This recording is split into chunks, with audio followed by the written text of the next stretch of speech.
Spartans. Hilario Virgilio Villarreal Jr. with the highest merit.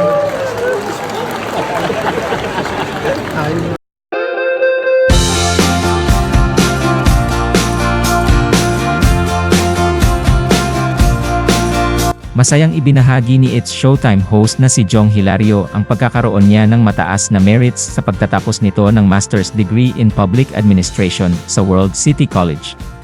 Nitong nakaraang Huwebes, August 29, ay ibinahagi ni Jong ang ilang larawan at maikling video sa pagtatapos niya sa nasabing kurso.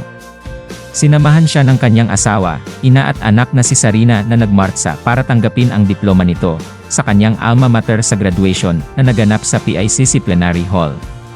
Sinabi nito na umabot ng 1 taon ito na nag-aral kung saan isang uri ng modular program. Ipapadala sa kanila ang mga modules at sila ang maghahanap ng mga libro para sa research. Hindi ito makapaniwala na matatapos niya ang kurso dahil sa pagiging abala bilang artista.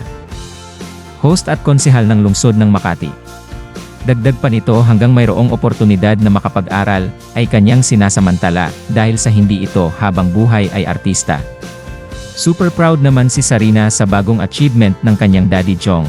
"We are so proud of you, Daddy Jong Hilario, Masters in Public Administration with highest merit, World City Colleges," captions nito sa ibinahaging video.